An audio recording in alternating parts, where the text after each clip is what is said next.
Good afternoon, students. Welcome back to physics classes. So during the last few classes, we were talking about motion in a plane. So how we have finished the chapter in the last class. So we have to start with our new chapter now. That is your chapter number 6, Newton's laws of motion. Newton's laws of motion. So we have to start with our new chapter, Newton's laws of motion. I hope these Newton's laws are familiar with you. How many laws are there?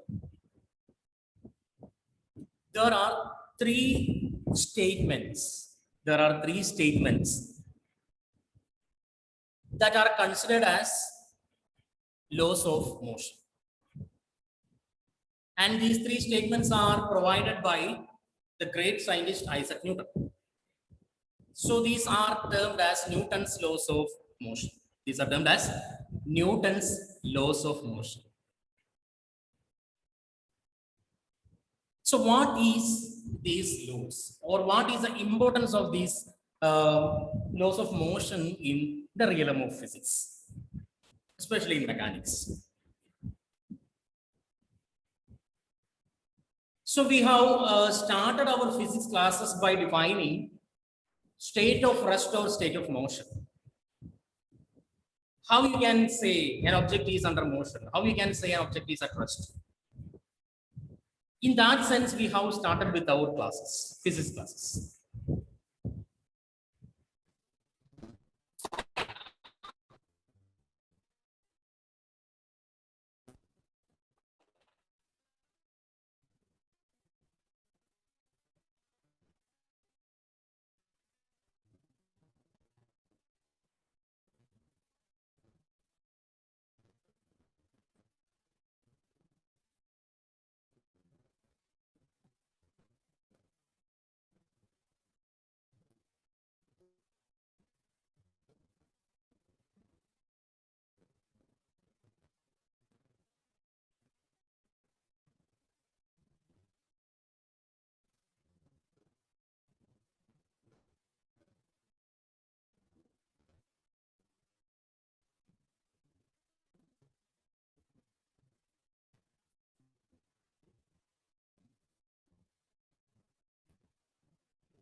Can you hear me now? Okay. So that was a technical problem.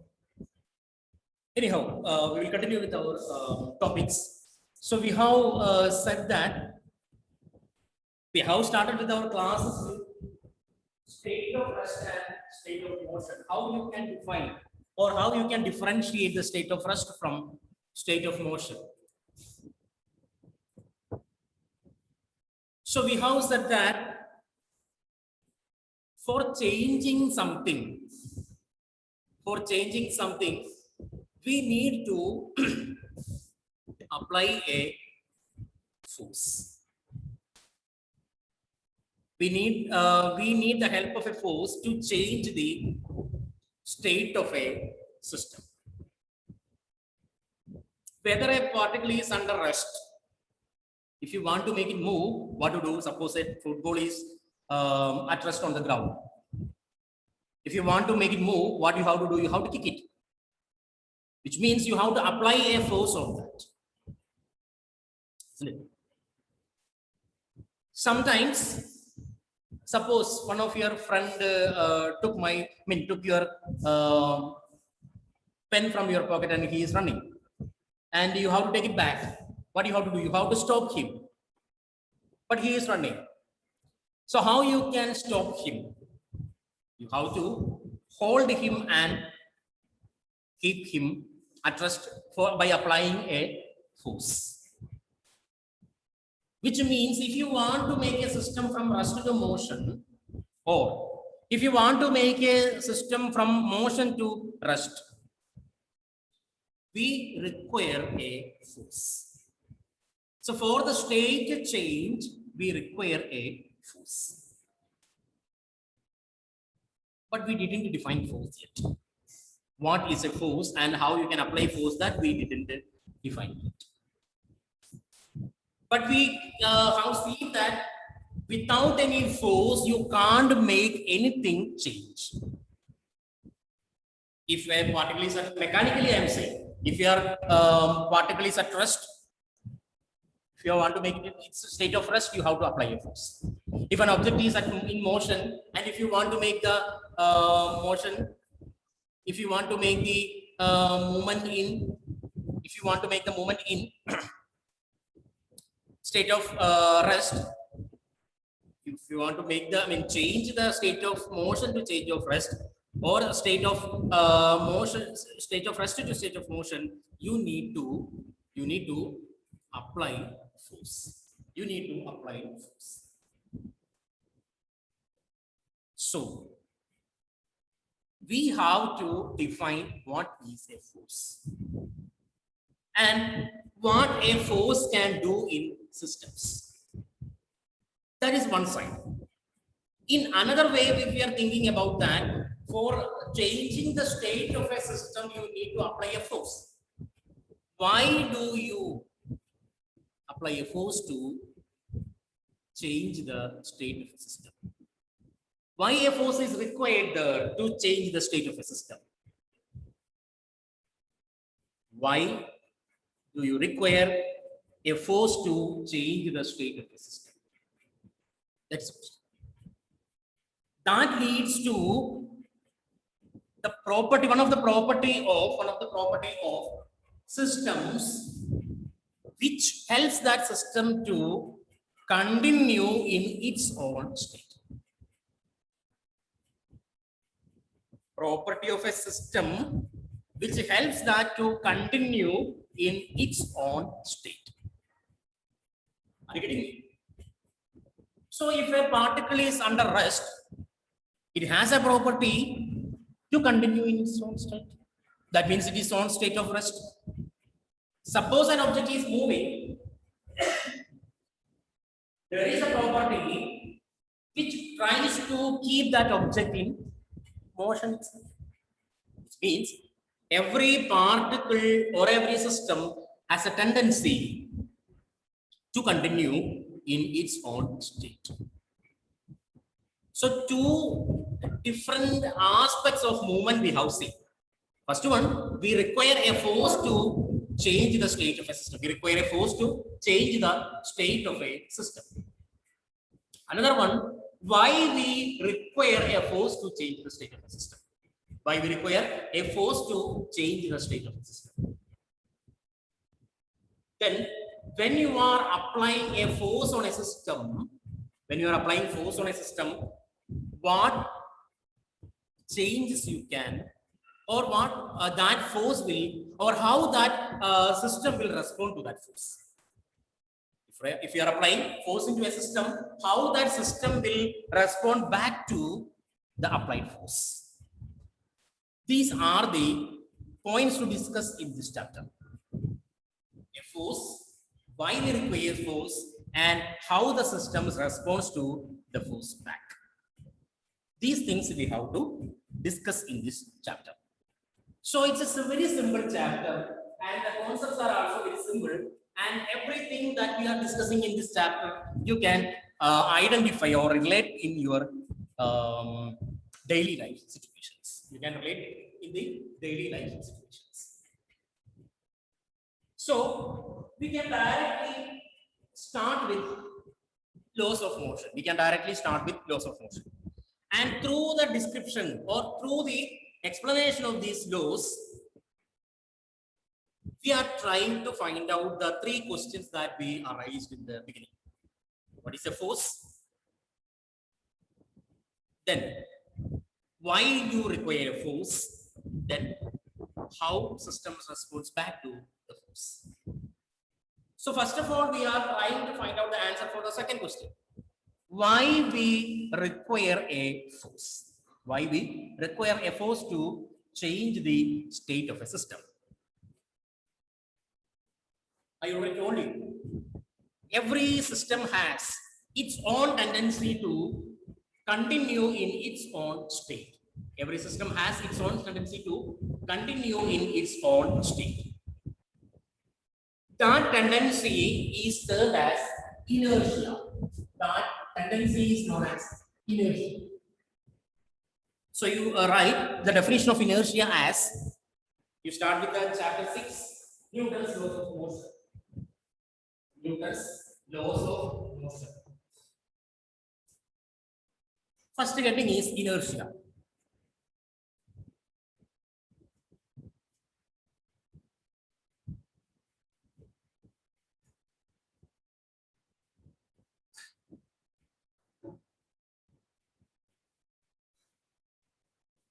The intrinsic property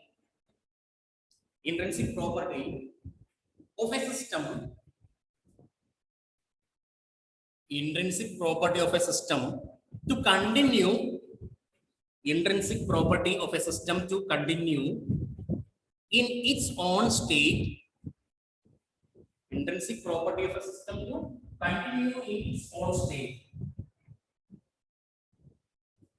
is defined as inertia. That intrinsic property of a system to continue in its own state is defined as inertia. So here we define inertia as a positive aspect. What is that positive aspect? It has a tendency to continue in its own state. So when you are thinking in the aspect of, or in the perspective of that object or a system, it is its positive quantity because it is resistant to changes. It has a tendency to continue in its own state. If it is moving, it will continue its moving. If it is rest, it will continue in its rest. So, in that particles aspect or in that systems aspect, it is a positive quantity. But when you are thinking in yours aspect, because you only try to change the state of that system. If you are trying to change the state of a system, you need to do, or you need to apply a force. Why you require a force there? Because every system has a resistance to change. That property is inertia. That property is inertia. Which means for every object, there is a tendency to continue in its own state. Or in other words, you can define it, it is the inability. It is the inability of a system to change its own state. You're right. It is the inability. It is the inability. It is the inability of a system. Inability of a system to change its state. It is the inability of a system to change its state. Inability of a system to change its state by its own efforts. It is the inability of a system to change its state by its own efforts.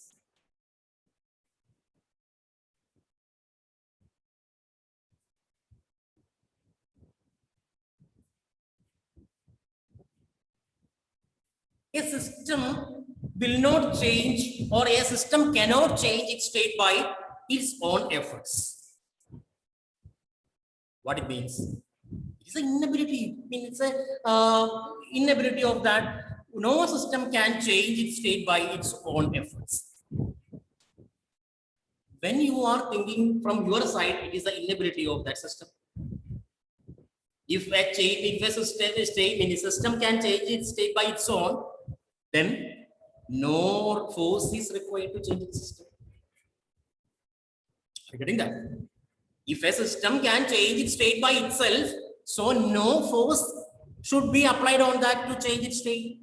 It can change by itself. Simple example you can say. Suppose you are sitting in a car. You are sitting in a car and you are trying to pull that car. Will it move? If you are outside the car and you are pulling it, will it move? If you are applying sufficient force, it will move. Even though you are applying a sufficient force by sitting inside the car, it will not move. What is the difference? The difference is, if you are sitting inside and pulling, that is inside the system.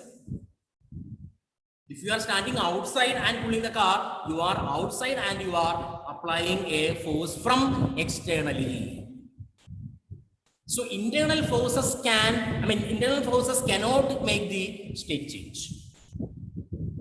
External force is required. External force is required. Anyhow, a force is required. So inertia you can define as, it is a tendency of a system to continue in its own state. Otherwise, it is the inability of a system to change its state. That is inertia. Inertia we defined for three different situations. Inertia of rest, inertia of motion, and inertia of direction. Three different situations, and we can define inertia for these three different situations. Inertia of rest, inertia of motion, and inertia of direction. So, right, different types of inertia: inertia of rest, inertia of motion, and inertia of direction.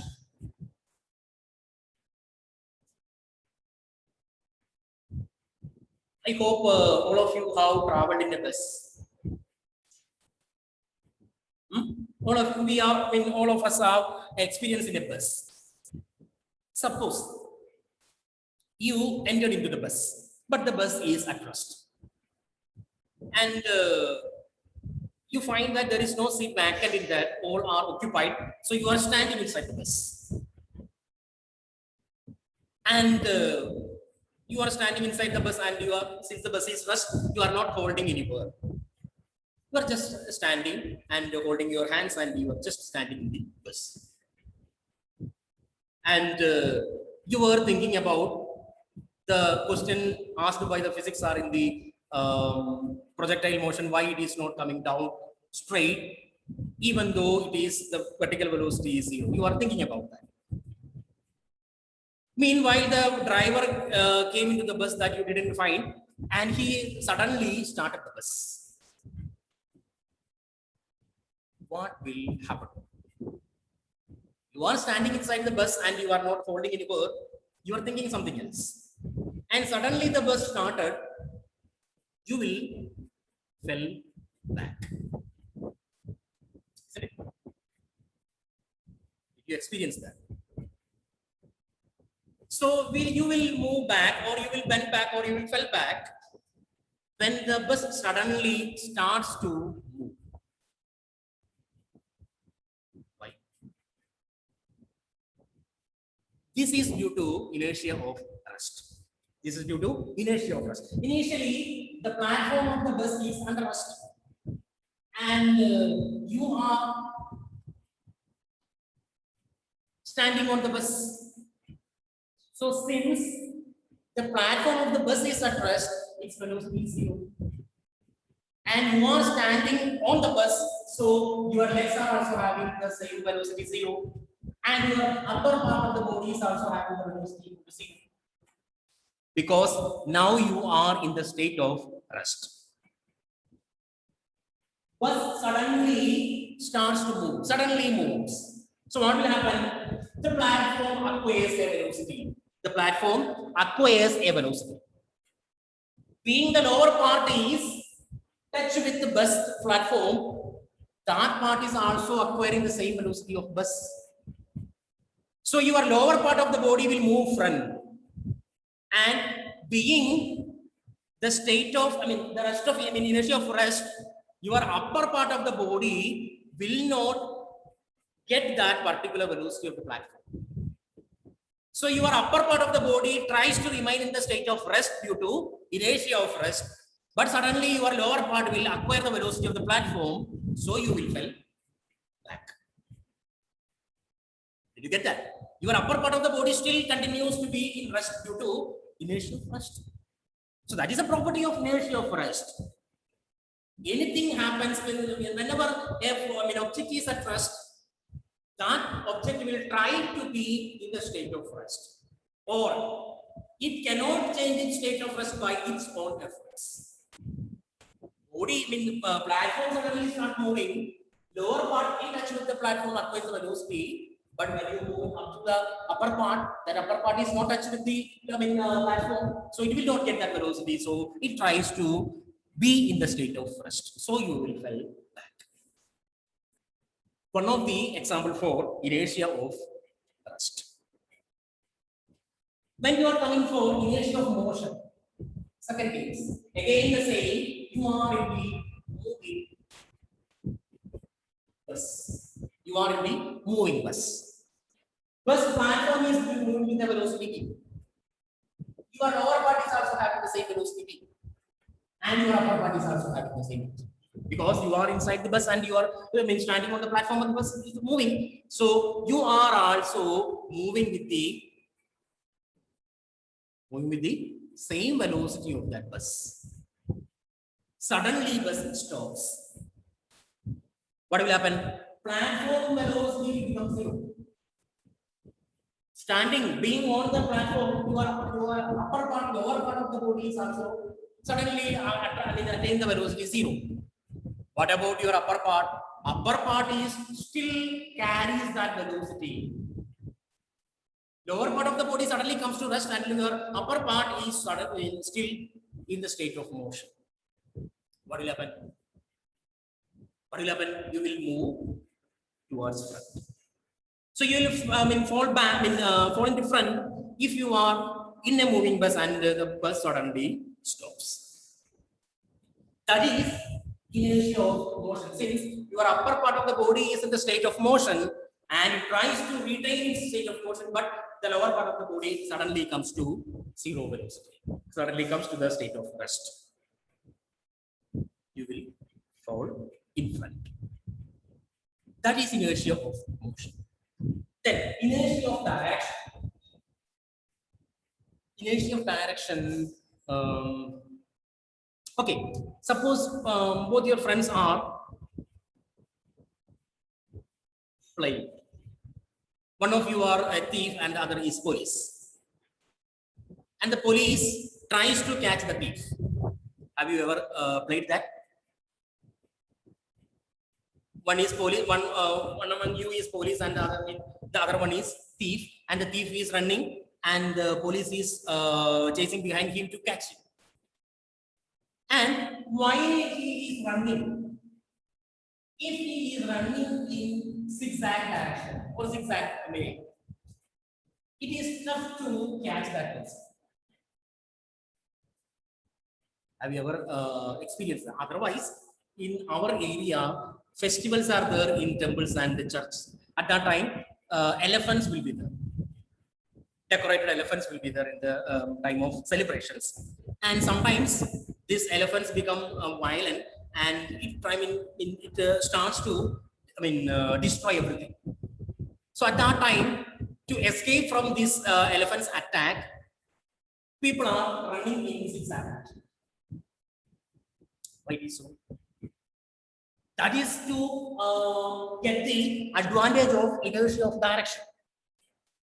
Comparatively to a man, this elephant is very big one, a fat one. So if you are moving in the straight direction, then also run behind you and catch you. If you are suddenly changes your direction, so what will happen? It takes some time to change the direction due to inertia of direction. Because if the elephant is moving in this direction, it has tendency to move in the same direction. You suddenly change the direction. So it will take some time to retain its direction. So you can be at a far distance from that elephant. The same you can happen in that police thief play also. If the thief is moving in the zigzag direction, the police is chasing him, and he takes some time to change the direction. So he will get the advantage of inertia of direction. Okay. Another one I will tell you. Suppose you are tying a stone in the end of a thread. You are tying a stone in the thread, and the opposite end you are holding, and you are just holding that. So that stone will move in the circular path. Suddenly you stop that. What will happen to that stone? That stone will move in a direction tangential to that point. That is also due to the inertia of direction. Because at every point, the direction of the velocity is tangential. So wherever you are dropping it or wherever you are releasing it, it will travel in the same direction. It can't change its direction by its own. So that is another example for inertia of direction. So remember, inertia is of three types: inertia of rest, inertia of motion, and inertia of direction. At least you have to remember two examples for each. Two examples for inertia of rest, inertia of motion, and inertia of direction you have to remember. So that is, many examples are given in your textbook. So you just go through and at least two for each you have to remember. Okay. So we have said that inertia is a tendency of a system to continue its own state. When you can change that state, when you can change the state of that object, we have already seen that to change the state of an object, we require a force. To change the state of an object, we require a force. So, if you are not applying a force, what will happen to that object? It will continue in its own state. Utkarsh, are you getting me? If you are not applying a force on an object, it will not change its state. It will continue in its own state until a force is acting on that object, or until a force is exerted on that object. But that force, which means an object will continue in its own state until a force is acting upon it. But all the forces acting on that object will not make the state change. All the forces acting on that object will not make the change of state. One example we have already seen. What is that? If you are sitting inside the car and pulling it, it will not move. But if you are standing out and pulling it, it will move. What is the difference between these two situations? First case, you are applying force from inside the car. That is an internal force.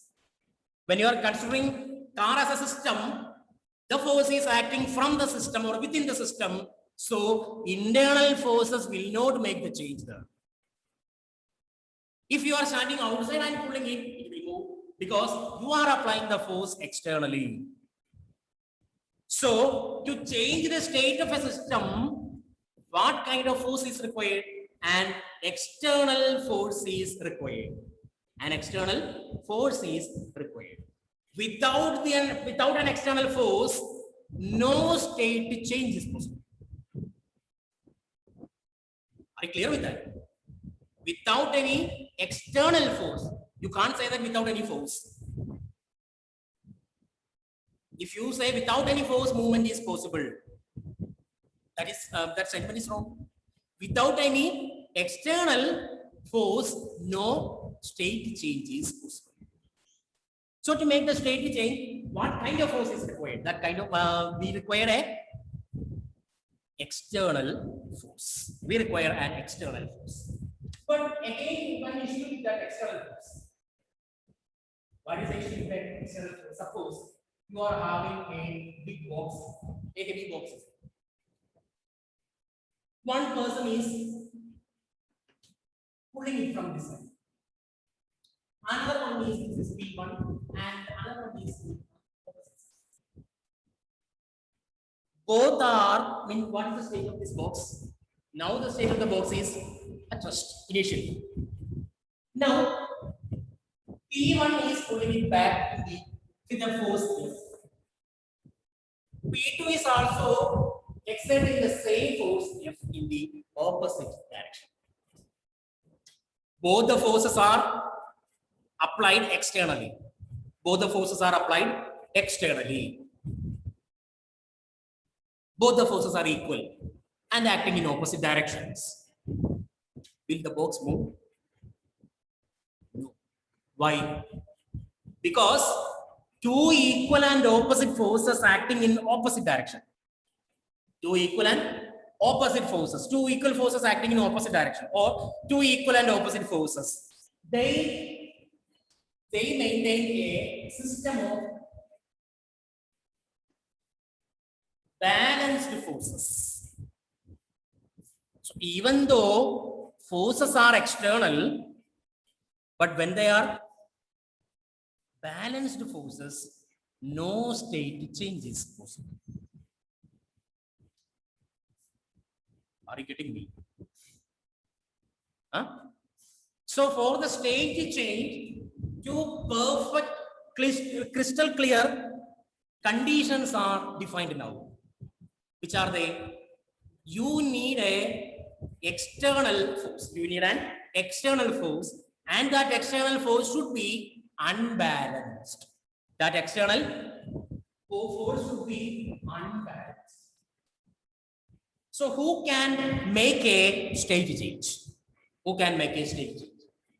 State change can be done only by an external unbalanced force.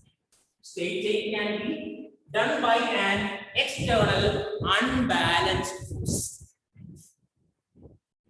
Suppose an external unbalanced force is not acting on an object. An external unbalanced force is not acting on an object. What will happen to that object? It will continue in its own state. Now, you can conclude all these to formulate the first law of motion, Newton's first law of motion. It states that every object will continue in its state of rest or uniform motion along a straight line unless it is acted upon by an external unbalanced force. I repeat, every object will continue in its state of rest or uniform motion along a straight line unless it is acted upon by an external unbalanced force. Each and every term, even though a preposition or a comma, that is important in this statement. Every object will continue in its own state of rest or uniform motion along a straight line. Uniform motion means there is no velocity change. Along a direction means, along a straight line means there is no change in direction also. For the velocity, its magnitude as well as the direction remains the same, unless it is acted upon by an external unbalanced force. You right? Newton's first law of motion. Newton's first law of motion. Every object will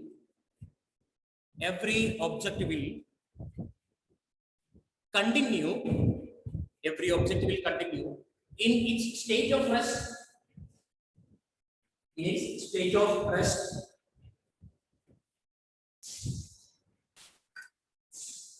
For uniform motion along a straight line, state of rest of uniform motion along a straight line, unless it is acted upon by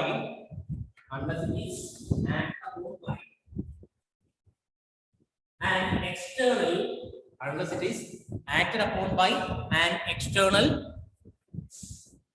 unbalanced force. An external unbalanced force.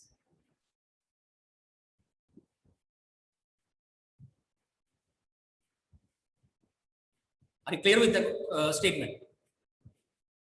Since an external unbalanced force is not acting, every object will continue in its state of rest or uniform motion along a straight line.